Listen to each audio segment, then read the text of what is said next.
ဇလန်းအစမှာမီလီဆိုတဲ့ကောင်မလေးတစ်ယောက်ကလောင်အိုင်းလန်းကအလွန်ချမ်းသာတဲ့အိမ်ကြီးတစ်အိမ်ကိုအိမ်အကူအလုပ်လာလျှောက်တာနဲ့စတင်ပါတယ်။အိမ်ရှင်မဖြစ်သူနီနာကမီလီရဲ့ဘွဲရပညာရေးနဲ့ကိုရေးရာဇဝင်ကိုကြည့်ပြီးအိမ်အကူလုပ်ဖို့ပညာအရေးချင်းတွေလွန်ကဲနေတယ်လို့တောင်မှတ်ချက်ပေးခဲ့ပါတယ်။အိမ်အကူအလုပ်မှာအဝတ်လျှော်မီးပူတိုက်ချက်ပြုတ်ယုံတင်မကပဲသူတို့ရဲ့သမီးလေးစီစီကိုပါထိန်းပေးရမှာဖြစ်ပြီးအိမ်မှာပဲလာနေရမှာပါ။အိမ်ကိုလိုက်ပြနေရင်နီနာကသူမမှာကိုဝင်ရှိနေပြီဖြစ်ကြောင်းနဲ့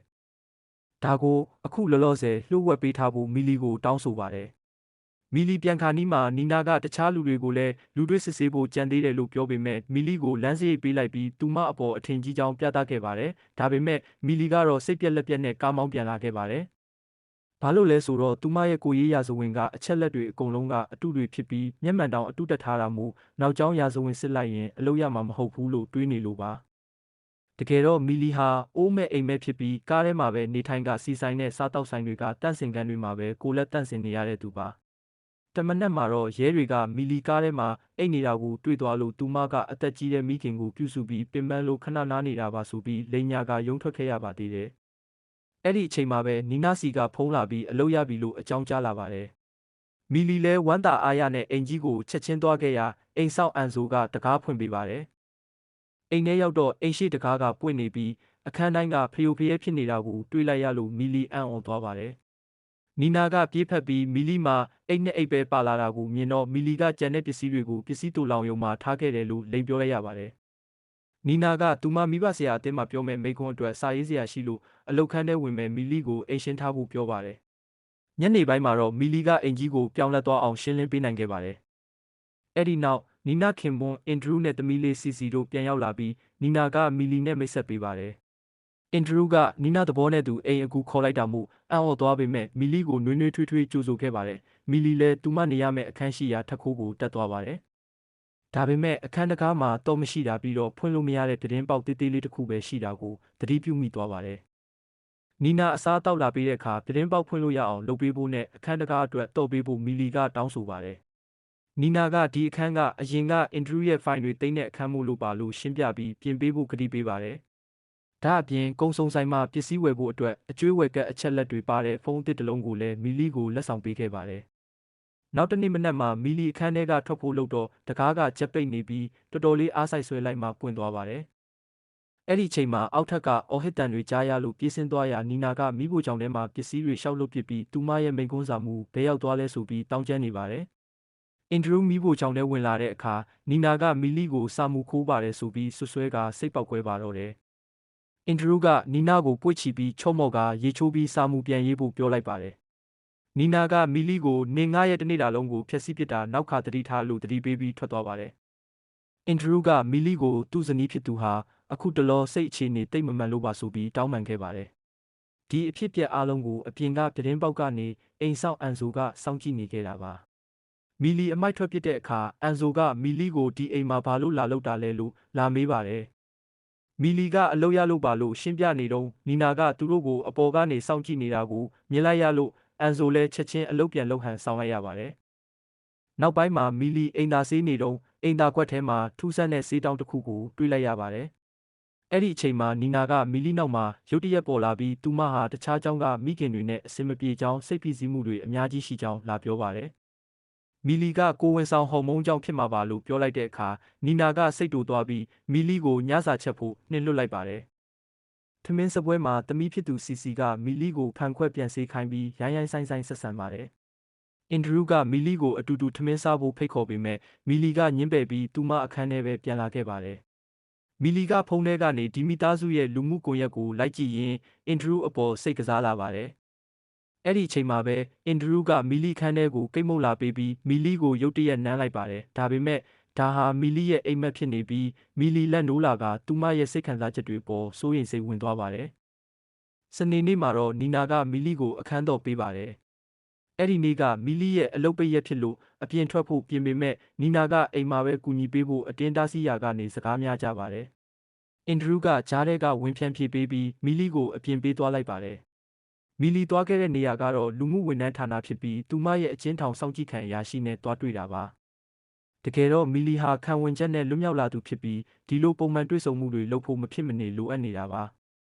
မီလီကသူမရဲ့လိပ်စာအသစ်နဲ့ဒိုင်ယာရီထဲကမှတ်စုတွေကိုပေးလိုက်ပါတယ်။အရာရှိကမီလီကိုဒီအလုပ်ကနေအထုတ်မခံရစေဖို့သတိပေးပါတယ်။အလုပ်ပြုတ်ရင်ကြန့်ရှိနေတဲ့ထောင်ဒဏ်9နှစ်ကိုပြန်ကြခံရမှာဖြစ်လို့ပါ။အပြင်ထွက်လာတဲ့အချိန်မှာနီနာစီကဖုန်းလာပြီးစီစီကိုဘဲလေးကခုန်တဲ့တင်တန်းကနေတွားကြိုဖို့လိပ်စာမပြောဘဲဖုန်းချသွားပါတယ်။မီလီလည်းအသေးအတန်အင်တာနက်မှာရှာဖွေပြီးတင်တန်းကျောင်းကိုအချိန်မီရောက်သွားပါတယ်။ဒါပေမဲ့တခြားကလေးမိခင်တယောက်ကစီစီကဒီနေ့သူ့တငယ်ချင်းအိမ်မှာညအိပ်ဖို့ရှိတယ်လို့ပြောပါတယ်။မီလီကနီနာလွတ်လိုက်တာပါလို့ရှင်းပြလို့အဲ့ဒီမိခင်ကနီနာစီဖုန်းဆက်မေးရနီနာကကလေးတွေညအိပ်ဖို့အစောကြီးကလေးကသဘောတူထားပြီးသားပါလို့ပြောပြီးမီလီကပဲနားလည်မှုလွဲတာပါဆိုပြီးလွှဲချလိုက်ပါတယ်မီလီအိမ်ပြန်ရောက်တဲ့အခါနီနာကတင်တန်းကျောင်းမှာပြဿနာရှာရမလားဆိုပြီးမီလီကိုစူပူချိန်မောင်းပြီးသူမအစကလေးကပြောထားသားပဲလို့ဟန်ဆောင်ပါတယ်အဲ့ဒီအချိန်မှာအင်ဒရူးရဲ့မိခင်အပလင်းရောက်လာပြီးမီလီရဲ့ဝတ်စုံကိုနှိမ်ချဝေဖန်ပါတယ်သူမကအင်ဒရူးအတွက်မိသားစုအမွေနှစ်ဖြစ်တဲ့ရှေးဟောင်းကျွေပန်ကန်တွေကိုလာပေးတာပါအဲ့ဒီညမှာမီလီအိတ်မပျော်လို့အောက်ထပ်ဆင်းပြီး TV ကြည့်နေတော့အင်ဒရူးရောက်လာပါတယ်မီလီကတောင်းပန်စကားပြောပေမဲ့အင်ဒရူးကကိစ္စမရှိပါဘူးဆိုပြီးဆိုဖာပေါ်မှာအတူတူထိုင်ပါတယ်သူတို့မိသားစုအကြောင်းတွေပြောဖြစ်ကြပြီးမီလီကသူမမိသားစုနဲ့အဆက်အသွယ်မရတာကြာပြီလို့ပြောပြပါတယ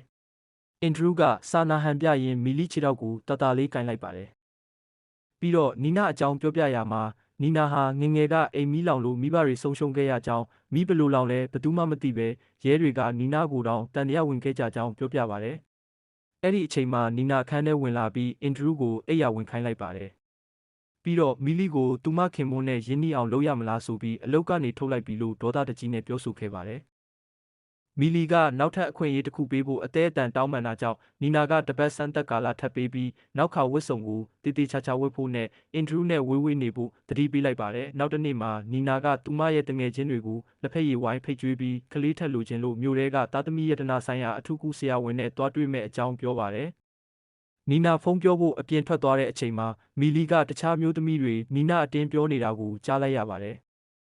်သူတို့ကနီနာရုပ်ပြက်စင်ပြက်ဖြစ်နေတာကြောင့်ကိုဝင်ရှိနေတာဖြစ်မှာပါလို့ထင်ကြီးပေးကြပြီးအင်ဒရူးကနီနာထက်ပိုသားတဲ့မိန်းမနဲ့ရထိုက်တယ်လို့ပြောကြပါတယ်။နီနာကအင်ဒရူးနဲ့မယူခင်ကဆင်းရဲတာကြောင့်သူတို့ဇနီးမောင်နှံမှာလင်မယားကွာရှင်းရင်ပစ္စည်းခွဲဝေမှုဆိုင်ရာသဘောတူစာချုပ်ရှိကြောင်းနဲ့နီနာဟာစိတ်ကျန်းမာရေးစေုံမှာ6 လကြာတက်ခဲ့ရဘူးကြောင်းအတင်းတုတ်ကြပါတယ်။နီနာပြန်ဝင်လာတော့မှအတင်းပြောတာရက်သွားကြပါတယ်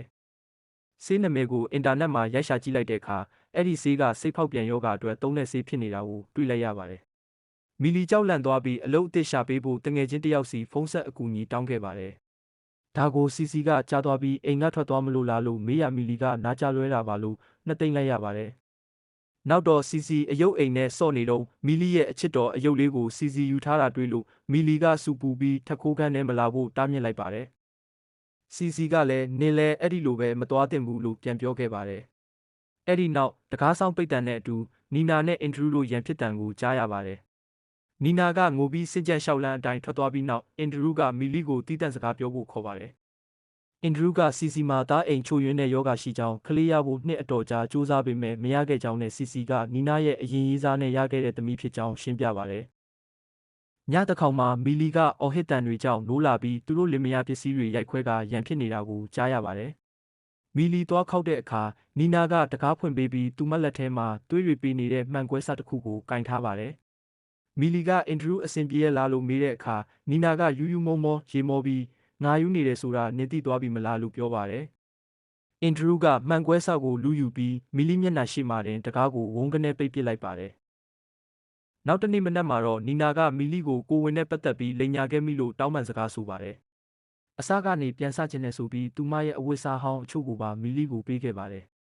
ပြီးတော့အင်ဒရူးနဲ့အဆင်ပြေအောင်ပြန်လုပ်ဖို့အတွက်ဂီတဖျော်ဖြေပွဲလက်မှတ်နဲ့စားတောက်ဆိုင်ကြိုတင်စီးရင်သွင်းမှုလုပ်ပေးဖို့မီလီကိုခိုင်းခဲ့ပါတယ်။စီစီကတငယ်ချင်းအိမ်မှာသွားနေမှာဖြစ်လို့စနေနေ့ကျရင်မီလီအလုပ်ပိတ်ရက်ယူလို့ရပြီလို့ပြောလိုက်ပါတယ်။ဒါပေမဲ့ဘဲလေးတင်တန်းကျောင်းရောက်တဲ့အခါတခြားကလေးထိန်းတယောက်ကမီလီကိုနီနာဟာစီစီကိုရေချိုးကန်နဲ့နှစ်သက်ဖို့ကြိုးစားခဲ့လို့ပြီးတော့ကိုတက်တေဖို့ဆေးတွေအများကြီးတောက်ခဲ့လို့စိတ်ကျန်းမာရေးဆေးရုံပို့ခံရတာလို့ပြောပြပါတယ်။မီလီအိမ်ပြန်ရောက်တော့အိမ်ဆောင်အန်ဆိုကိုဒီမိသားစုအကြောင်းမေးမြန်းရာအန်ဆိုကနင်ဒီအိမ်မှာမနေသင့်ဘူးလို့တတိပေးပါတယ်။အဲ့ဒီအချိန်မှာနီနာပေါ်လာပြီးအန်ဆိုနဲ့စကားမပြောဖို့မီလီကိုတားမြစ်လိုက်ပါတယ်။အန်ဆိုထွက်သွားပြီးနောက်နီနာကလက်မှတ်တွေနဲ့စားတောက်ဆိုင်ကိစ္စမေးရာမီလီကစီစဉ်ထားပြီးပြီလို့ပြောပါတယ်။ ဒါပေမဲ့နီနာကသူမအဲ့ဒါတွေမခိုင်းခဲ့ပါဘူးလို့ငင်းဆိုပြီးစနေနေ့ကျရင်သူမနဲ့စီစီကဝါရှင်တန် DC ကိုသွားမှာမို့လို့လွဲချော်သွားတဲ့လက်မှတ်ဖိုးတွေကိုမီလီလာစာတွေကဖျက်မယ်လို့ပြောပါတယ်။စကားများကြစဉ်အင်ဒရူးရောက်လာပြီးမီလီပတ်စံပေးစရာမလိုကြောင်းအကျွေးဝယ်ကကုမ္ပဏီကိုဖုန်းဆက်ပြီးငွေပြန်အမ်းခိုင်းလိုက်မယ်လို့ပြောပြီးကာကွယ်ပေးခဲ့ပါတယ်။စနေနေ့မှာအင်ဒရူးကရေချိုးကန်ပတ်တီးပဲပတ်ထားတဲ့မီလီကိုရေချိုးကန်ထွက်မှာတွေ့သွားပါတယ်။မီလီအဝတ်စားလဲပြီးထွက်လာတော့အင်ဒရူးကတောင်းပန်ပြီးလက်မှတ်တွေကိုဖျက်သိမ်းလို့မရတာကြောင့်မီလီကိုသွားစေချင်တယ်လို့ပြောပါတယ်။မီလီကသူမမှာအတူသွားမဲ့တငယ်ချင်းမရှိဘူးလို့ပြောတော့အင်ဒရူးကဒါဆိုအတူတူသွားကြတာပေါ့လို့ကန့်လန့်ပါတယ်။မီလီကနီနာပေးထားတဲ့ဂါဝန်ဟောက်တစ်ထည်ကိုဝတ်ဆင်ပြီးအင်ဒရူးနဲ့အတူပြဆက်ရုံမှာပျော်ပျော်ပါးပါးအချိန်ကုန်လွန်ခဲ့ကြပါတယ်။အဲ့ဒီနောက်စားတောက်ဆိုင်မှာညစာစားရင်အင်ဒရူးကသူ့အိမ်တော်ရေးအဆင်မပြေတဲ့အကြောင်းရင်ဖွင့်ပြီးမီလီကိုကခုံဖို့ဖိတ်ခေါ်ပါတယ်။သူတို့နှစ်ယောက်ပျော်ရွှင်ခဲ့ကြပြီးအရက်တွေအများကြီးတောက်မိလို့ကားမောင်းရခတ်တာကြောင့်ဟိုတယ်တစ်ခုမှာအခန်းခွဲပြီးတဲခိုဖို့ဆုံးဖြတ်လိုက်ပါတယ်။မီလီအခန်းထဲရောက်လို့ဖုန်းကြည့်လိုက်တဲ့အခါနီနာစီကနေအလုတ်ထုတ်လိုက်တဲ့ message အပါအဝင်စာတွေအများကြီးဝင်နေတာကိုတွေ့ရလိုက်ပါတယ်။မီလီအသေးအတန်နဲ့အင်ဒရူးအခန်းထဲသွားပြီးအကူအညီတောင်းရာအင်ဒရူးကအလုံးမပြုတ်စေရပါဘူးလို့ကတိပေးရင်းမီလီကိုနမ်းရှိုက်ရာကနေသူတို့နှစ်ယောက်အတူတူအိတ်လိုက်ကြပါတော့တယ်။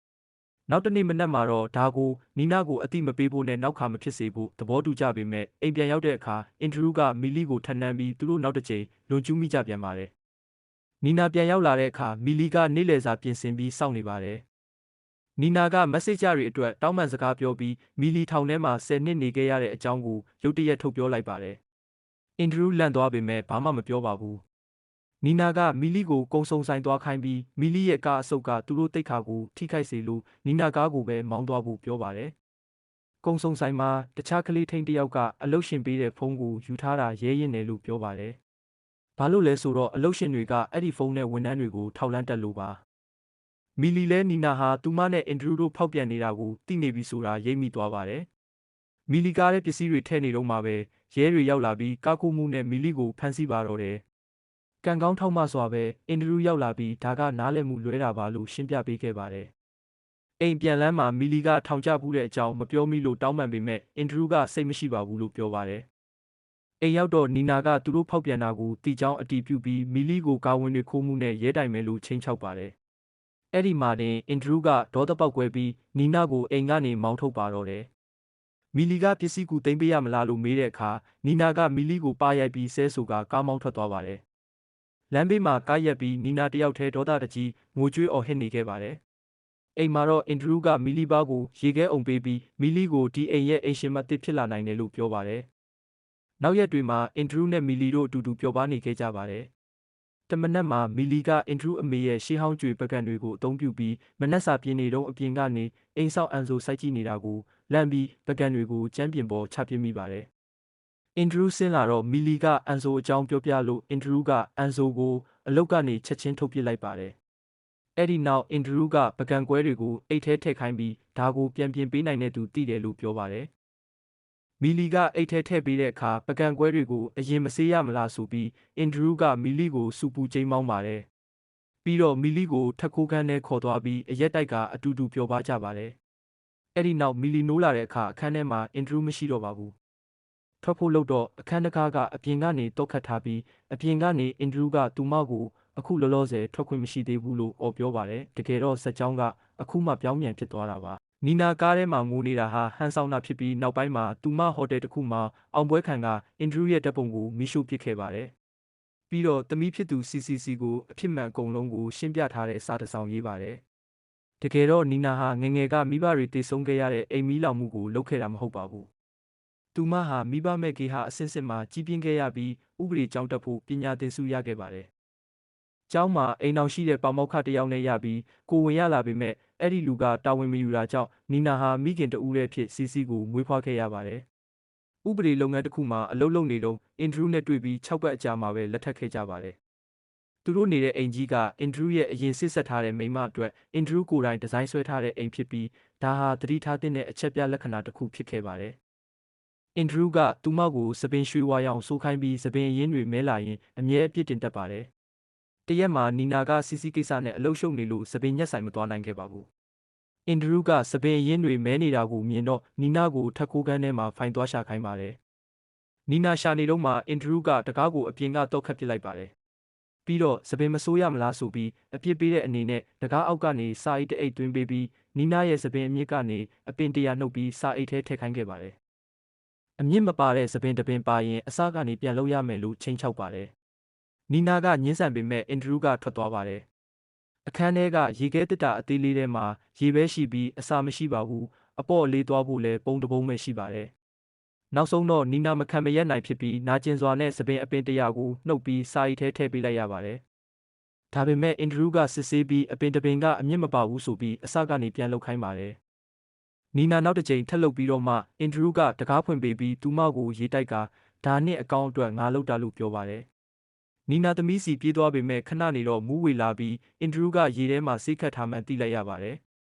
်သူမပြန်လို့လာတဲ့အခါသမီးလေးစီကရေချိုးကန်ထဲမှာတေလူမျောပါဖြစ်နေပြီးနီနာကယ်ဖို့လှုပ်တုံးမှာပဲရဲတွေရောက်လာပြီးနီနာကိုဖမ်းဆီးသွားပါတယ်အင်ဒရူးကစိတ်ပူပန်နေတဲ့ဖခင်ကောင်းတစ်ယောက်လိုဟန်ဆောင်ပေမဲ့တကယ်တော့သူကနီနာဖမ်းခံရတာကိုကျေနပ်နေခဲ့တာပါအဲ့ဒီနောက်နီနာစိတ်ကျန်းမာရေးဆေးရုံမှာ6 လကြာခဲ့ရပြီးဆရာဝန်တွေကိုအမှန်တိုင်းပြောပေမဲ့အင်ဒရူးကတက်သေးတွေအကုန်ဖျက်ဆီးထားလို့ဘယ်သူမှမယုံကြပါဘူးနောက်ဆုံးတော့နီနာကသူမပဲစီကိုတတ်ဖို့ကြိုးစားခဲ့တာပါလို့လိန်ပြောလိုက်မှဆရာဝန်တွေကစိတ်အခြေအနေပြန်ကောင်းလာပြီဆိုပြီးအိမ်ပြန်လွှတ်လိုက်တာပါ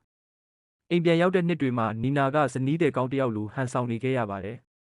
အင်ဒရူးကတော့ကလေးလိုချင်တယ်လို့ပြောပေမဲ့နီနာကကလေးမရအောင်တားအိမ်တွင်းထည့်ပစ္စည်းထည့်ထားပြီးဆရာဝန်ကိုပတ်စံပေးကသူမကိုကလေးမရနိုင်တဲ့သူအဖြစ်အတူအယောင်ယောဂရှာဖွေချက်ထုတ်ခိုင်းထားပါတယ